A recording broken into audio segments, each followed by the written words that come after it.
Yo everyone, what's going on? Couriway here, and welcome to another set seed video. It's been a while since I did one of these, but continuing with our tradition last year, I thought it'd be really cool to do one for the set seed 2022. I have not looked at this seed at all. This is the first time I am loading into it, so let's see what we can find to make this speedrun interesting and entertaining. I'm sure I'll explain this more in the actual run, but there's a new speedrun timer mod, so I'm going to turn that off while we're in creative, so you don't have to see that. Ruined portal chest is worth going to probably because it gives me a flint and steel, and it also gives me gold armor, which would be kind of nice, but it is not completable. There is a village, and there is also a lava pool, so there's a lot of interesting things kind of right off the bat here. I do want to check for some more interesting stuff, but if that doesn't work out, we're definitely going to go with the village. Didn't find anything else too interesting, so this overworld is going to be pretty straightforward. I'm going to set block here and put us in the Nether. I don't think we'll be entering with an iron pickaxe, so that'll be the hardest part here, and we're going to try and find a bastion to see if we can get iron there, so I don't have to worry about doing COD strats or other slower ways to get an iron pickaxe. So some good news and bad news here. The good news is I should be able to get to the bastion relatively easily through some finagling with the nether tunnels here. Not the best terrain by any stretch of the imagination, but you can see that there is a bastion here. I can kind of just take these tunnels all the way through to the bastion. The problem though is that it doesn't look like there's any iron anywhere in the bastion. I checked every single one of these chests, including this bad gap chest, and there's no iron. So we're probably going to be doing something called COD strats, which I'll explain more in the actual video if you're not familiar with them. So there's no spawner within 32 render distance of this bastion. So that's great. Alright, so after careful consideration, I think I figured out how we're going to actually do this. So we're not going to be going to the bastion that's that way, in the wall, with no fortress anywhere close to it. We're actually going to be going this way, and stay with me here, because this will be quite the far trek. But we're going to be going through this basalt biome, going up here, and then up here, and instead of going right, we're going to go left. This is going to give us a lot of open terrain into a crimson forest, and we're going to be able to come here, break down a tree or two, speed bridge across from probably here-ish to get to the bastion all the way over here. Now, you may be thinking this is extremely far, and you'd be correct, because this seed is garbage, trash, garbage, which I don't know what that means for 2022, but probably not a great thing. Luckily, though, we will be able to get iron in this first chest right here with a bit of obsidian as well and a gold helmet, which we won't really need because we'll already have the flint and the armor from the ruined portal. And we have to go all the way this way then, keep going through whatever this is. I'm gonna have to find a more kind of optimal way through this, I believe, but if we keep going, we'll find the fortress. Now this is obviously very, very far, but again, like I said, this was pretty much the best routing that I could come up with, because all the other bastions were really far and there were no fortresses in the first quadrant whatsoever. So this was the only kind of linear pathing that I could take. We do have two spawners, so now I just have to figure out where the optimal spot to put our portal is, and we'll be good from there. Well, that's always a lovely sign when the blind travel is over 2,500 blocks. So I'm gonna have to do some math. Actually, not too much math, because this is pretty... I can almost do this in my head. But then we're gonna have to figure out where this portal is going, because that's quite a far way away. All right, we've cracked the code. This took way too long. I don't even begin to tell you how long this took. It was quite the doozy. But here's what we're gonna do. When we're leaving the stables bastion, we will be heading this way. And this is not actually the direction of the fortress. The fortress is that way. But this terrain opens up really nicely. And it'll also allow us to do something called a pearl hang, which is a pretty technical thing in Minecraft speedrunning, where basically I'm going to unload an ender pearl that I'm going to toss around here. And what that's going to do is it's going to allow me to instantly teleport back. And that's because the stronghold is there. So we're going to do that. And then we're going to keep going this way. Get to our fortress, do the blaze split, blah, blah, blah. All that good stuff. The really cool thing is that the portal room that we're going to has 3 Eyes of Ender already in it. So that means I only have to grab 5 blaze rods instead of 6, which is not only a time save, but a big RNG factor in the speedrun. So what I can do now is I know the exact chords that I have to go to. I believe it is 460 on my Z, and it's 424 on my Z. Okay, that was really annoying to build this portal, so I just cut that out. Here's the moment of truth, though. Please work. That's not a great sign. Oh, this works. This totally works. Oh, this... I was like, why didn't I get I Spy? But that totally works. And the portal room's actually above me, So that's really interesting. I think that's pretty much it. I guess I could check in the end if it's 0 cyclable, since this is really the first set seed where I could actually do that. If I do pull the string, is the end 0 cyclable? Oh, that's not a great sign. So probably, oh my god, that's so much, yeah. So unfortunately, the end will not be 0 cyclable, which is really unfortunate because this tower is totally 0 cyclable if I didn't have to dig up like 7 blocks, which is a bit unfortunate, but what are you gonna do? So we'll have to play for perch. Hopefully we get lucky. And yeah, that's it for the routing. This routing took much longer than whatever you see, but I hope you enjoy the run. Thanks for watching. Enjoy the actual speedrun.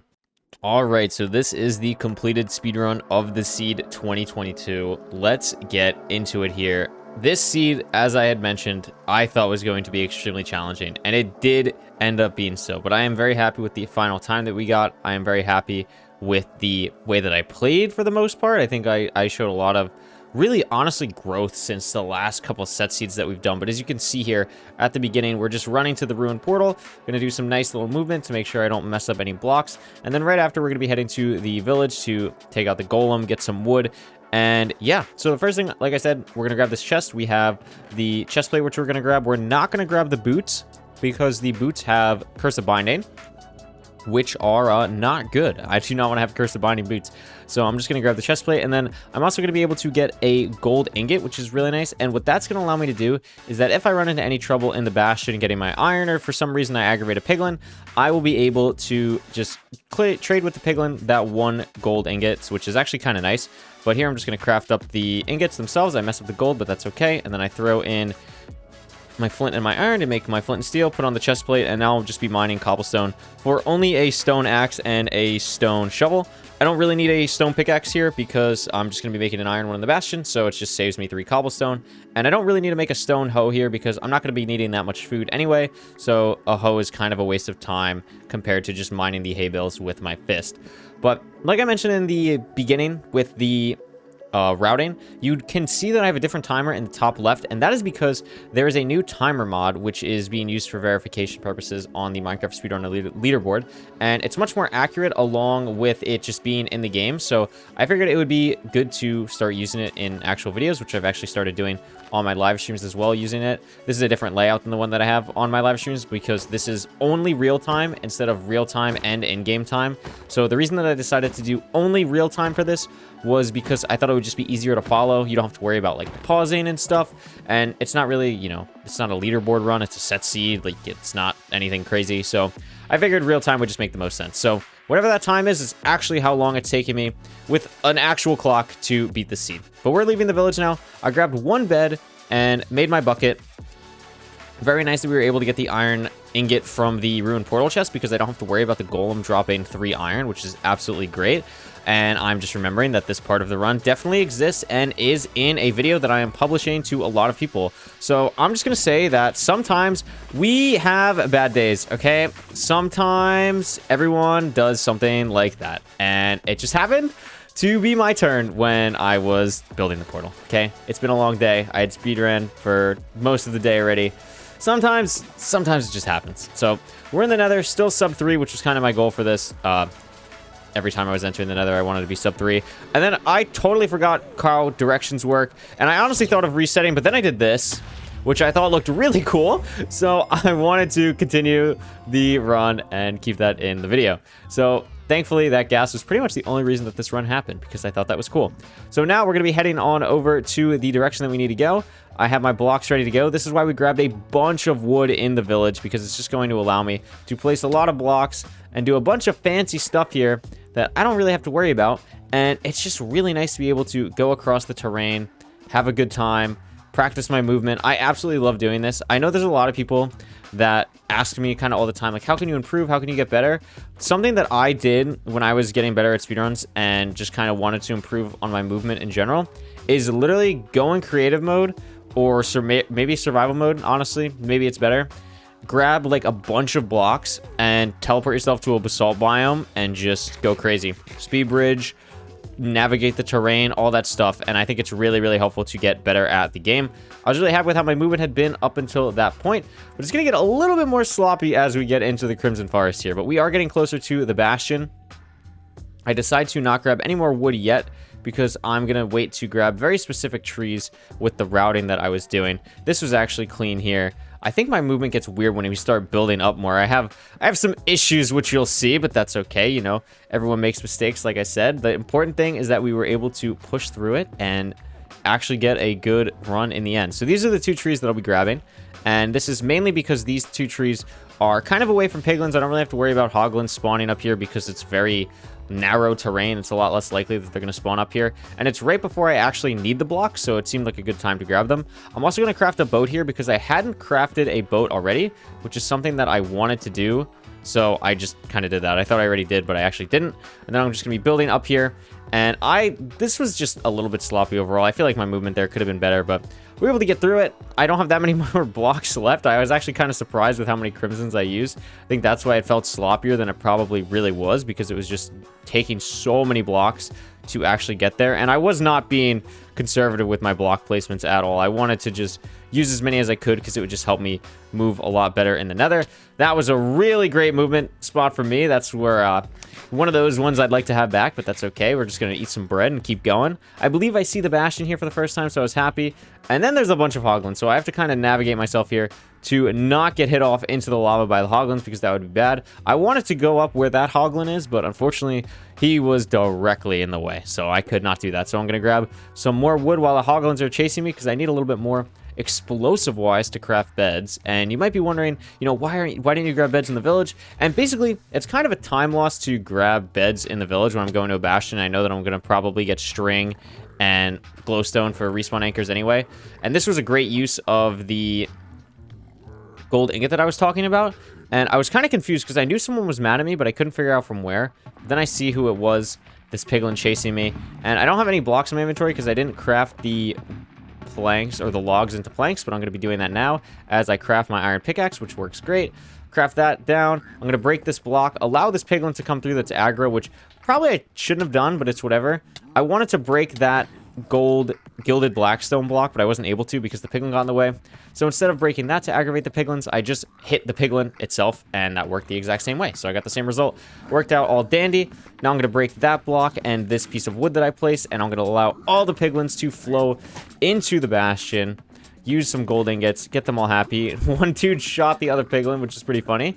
And then I'm going to grab the rest of the gold blocks in this stables bastion to get, hopefully, all the pearls that I need. Because pearls are really the one thing that is going to make this a bit challenging. I already have 6 obsidian from that one chest, which is great. Getting 4 obsidian in trades is not unrealistic at all. It's actually really, really likely. Probably the most likely thing for me. I got a fire res, which is great, so I'm just organizing my inventory. Get some first pearl trades, which is great. Get some soul speed boots, also great. So I'm going to just craft stuff, organize my inventory, and I'm kind of just taking note of, okay, what's my explosive situation right now? So I have 1 respawn anchor right now, and I have 2 beds plus the bed that I have in my inventory already. So that's 4 explosives, and then I ideally would like to get 5. Now I have 5 explosives because of the glowstone that I have, but I do need more crying obsidian for that to be the case. And I'm waiting for pretty much 1 more pearl trade here. Now I have 4. Oh, now I believe I have, yes. Now, once I picked up the crying from behind me, I have 5 explosives, and I get 1 more pearl trade, and I am out of the bastion. So pretty clean bastion. I actually got really, really solid trades. The obsidian was a little bit lackluster, but I didn't need more than 4, thankfully, to that chest, so didn't have to worry about getting obsidian trades, and I was able to get a bunch of everything else, which worked out really, really well. So now I'm going to pearl out of the bastion, and we're going to be on our way to the fortress. And this is where it's going to get really fun, because we're going to do a really cool tech that I've talked about before, and you've probably seen in videos, which is called pearl hanging. And that was another great fall for me, and this is kind of when I realize my food situation, and I hear this hoglin, and make the smart play to just take the 5 seconds, kill the hoglin, and what this is going to allow me to do is get a better food with more saturation and more regeneration so that I can pearl faster more often to get to the fortress, like, much, much faster. So I throw 1 pearl, and then once I think the first pearl is going to land, I throw my second pearl, and that allows me to lower my render distance once the first pearl lands, as it did, and then the second pearl that I threw in the original location is now hung. And what that means is that as I'm increasing my render distance, I have chunk borders on. As I'm increasing my render distance, I can see more. But since I'm going away from the pearl is still in the exact location that I threw it from. So it works out really well.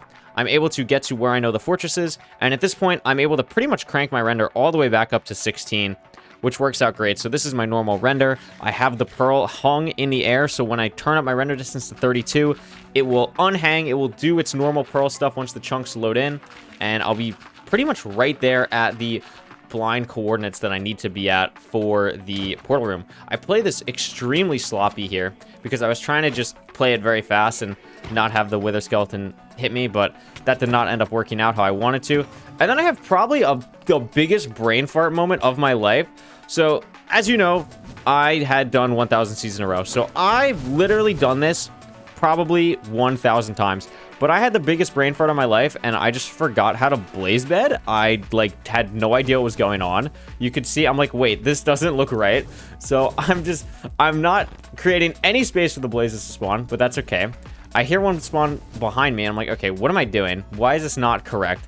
And I just place some soul sand. I figure it out. I use my big brain, and the wood that I put behind me to actually keep the netherrack fences there, or nether brick fences there, didn't work at all whatsoever. So this was just like a 20-second time loss to me for getting my brain, I don't know, in my bed this morning. I don't know what happened. I cannot believe that I just completely forgot how to blaze bed.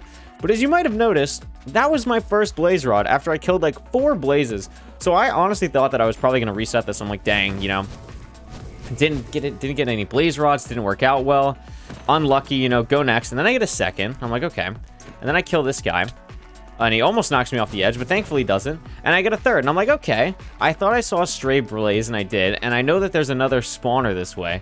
So I decide to play it like this. I kill this stray, and then I see another stray down there. I'm like, okay, well, that works.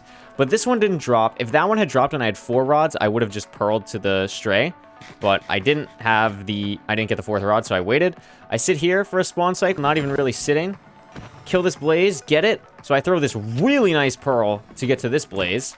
And thankfully, this one drops. I crank my render all the way back up to what I need, a 32 render. I know my fire res is good. I have a minute on it. Get the obsidian in my inventory, and look at that. Boom, all the way back to 400 coordinates after being at like 400, 800, which is absolutely awesome. So now I'm just going to speed bridge to the coordinates that I need to get to, and those coordinates are 424.60. And I make a pretty big mistake here, and that mistake is that I'm supposed to go to 424.60, and I'm building this portal at 425.60, which you might be thinking, that's not that big of a deal, you know, it's a 1 block off.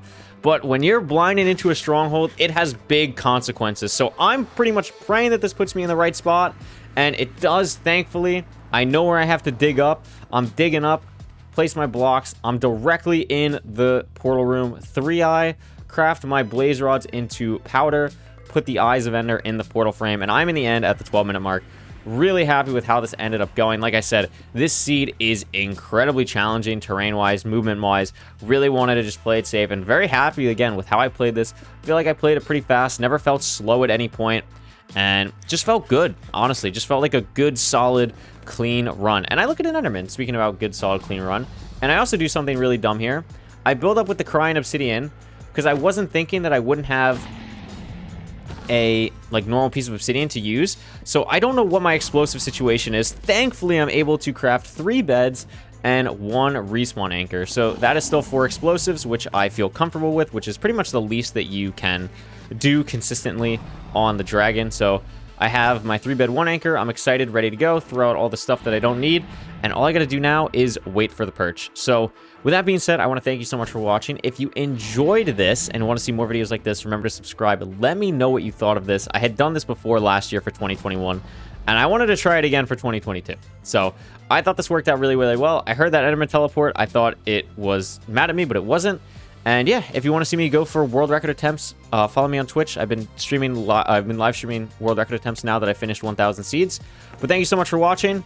Enjoy the 1 cycle.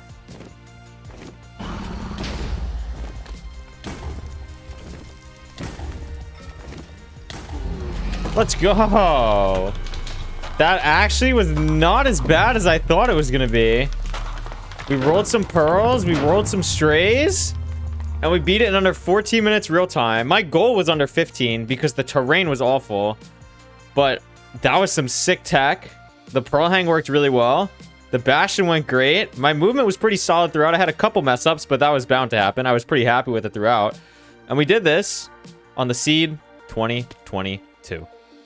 Not too bad for what I thought was going to be way worse, honestly. I'm really happy with that.